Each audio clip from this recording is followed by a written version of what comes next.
Buen día, profesora y compañeros en general. Hoy daremos a conocer nuestro análisis crítico sobre la época colonial prehispanoamericana. Comenzamos en 1532 hasta 1821, lo cual las integrantes de nuestro grupo son Diana Soto, Marisol Romero, Kelly Carrión, Valeria Guamán y quienes hablan Yesenia Cumpa. Nuestra fuente principal es el texto escolar Historia, Economía y Geografía. Y nuestro grupo es el número 2 y nos llamamos Las Conquistadoras de la Colonia. Ahora le daré paso a mi compañera Marisol Romero, que les hablará sobre el origen colonial hispanoamericano, que es la sesión número 1 de este tercer bimestre. Bueno, profesora, a mí me toca el origen colonial hispanoamericano. En la época virreinal, en el 1700, España invade América y explotan las riquezas y las evangelizaciones de la población, llegada a América, Europa y África. Esto hace que se provoque el mestizaje, la diversidad cultural en la sociedad peruana, desde 3 siglos por la crisis económica. España es obligada a tomar medidas reformativas, pues en el periodo conocido como Historia colonial en hispanoamericana, abarca desde la llegada de los primeros españoles del continente en 1492, hasta el inicio de los procesos de la independencia que se producen entre 1810 y 1824. Las consecuencias de la expansión imperialista fueron muy difíciles de resumir, pues la conquista y la ocupación se basaron en la violencia y el sistema colonial, se sustentó en la prisión y discriminación racial. En algunos casos, los efectos económicos fueron nocivos y las poblaciones indígenas vieron como una cultura externa se imponía sobre la suya propia. Por otro lado, los occidentales apartaron adelantos científicos y técnicos que indirectamente beneficiaron a las poblaciones coloniales. La economía colonial. Sistema económico. El comercio entre España y sus colonias se caracterizó por el mercantilismo. Por el mercantilismo, España dio preferencia a la actividad comercial e intercambio de productos que le significaron la acumulación de riqueza, representada en este caso por el oro y la plata. Mi análisis crítico es el siguiente. La metrópoli era la que controlaba la economía colonial con un puño de hierro, obedeciendo a la teoría mercantilista que vinculaba la riqueza de un país con el oro que estuviese depositado en sus arcas.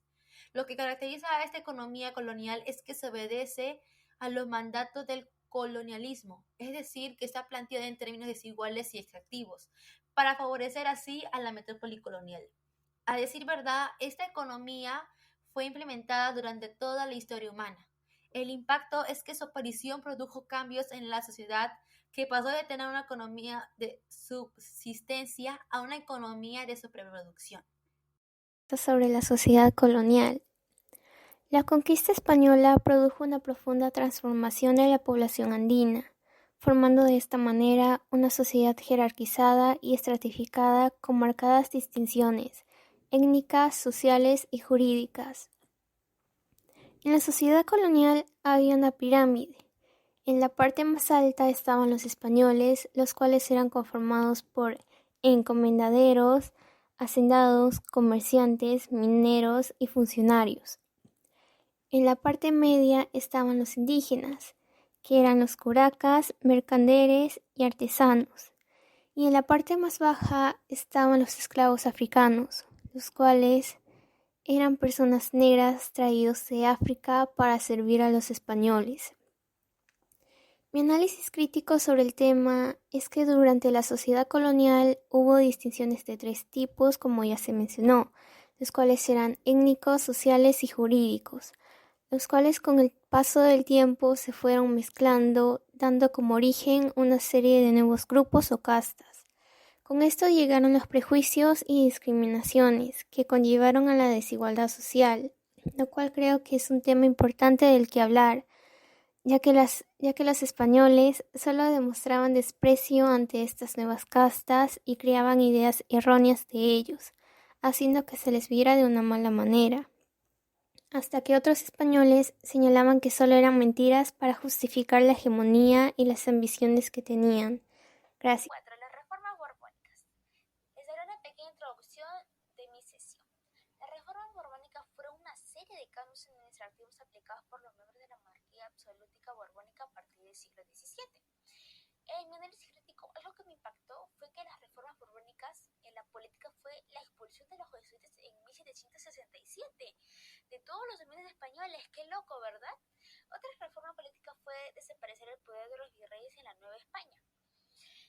consecuencias, creo que una de las consecuencias importantes de la reforma borbónica fue la pérdida de empleo de la población pobre del campo. Bien, el objetivo de las reformas borbónicas fue mejorar las estructuras económicas, administrativas, educativa, judicial, militar de sus estados para aumentar el poder de la monarquía. Esa sería mi sesión. 5. Rebeliones indígenas en el siglo XVIII. Análisis crítico. La rebelión de Tupac Amaru fue un acontecimiento muy conocido en el año 1780 y 1781, que tuvo lugar en el Virreinato del Perú y significó un precedente para las guerras de independencia que emergían en América a inicios del siglo XIX. Para mí fue una de las rebeliones más fuertes y violentas, sacudiendo los Andes sin medida alguna. Fue un movimiento rebelde que reflejaba el descontento social de la población indígena, ya que los españoles establecían el pago de las aduanas y el alza de los impuestos, y ponían en descontento a la población indígena, siendo aquellas normas establecidas por José Antonio Larache.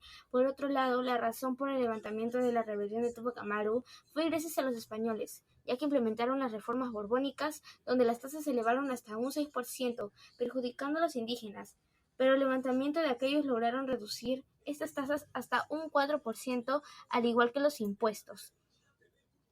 Ahora tenemos, a causa de la rebelión de Tupac Amaru, tuvimos los siguientes aspectos que para mí han impactado mucho en la actualidad. Tenemos consecuencias positivas como también consecuencias negativas. Consecuencias positivas: libertad indígena. Se logró la libertad ya que ya no se podía pagar de manera excesiva estos impuestos implicados por los españoles y bajan y así logrando la libertad de los indígenas. Consecuencias negativas: ejecución del Piso Cristóbal, un español, su familia y miles de personas. Nuevo colapso demográfico.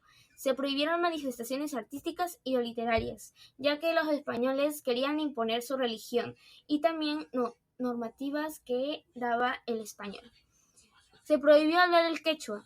Muerte de Tupac Amaru. Y se debilitó la nobleza incaica, ya por la muerte de Tupac Amaru, ya que él fue el inca que dirigía a toda la población indígena. Gracias.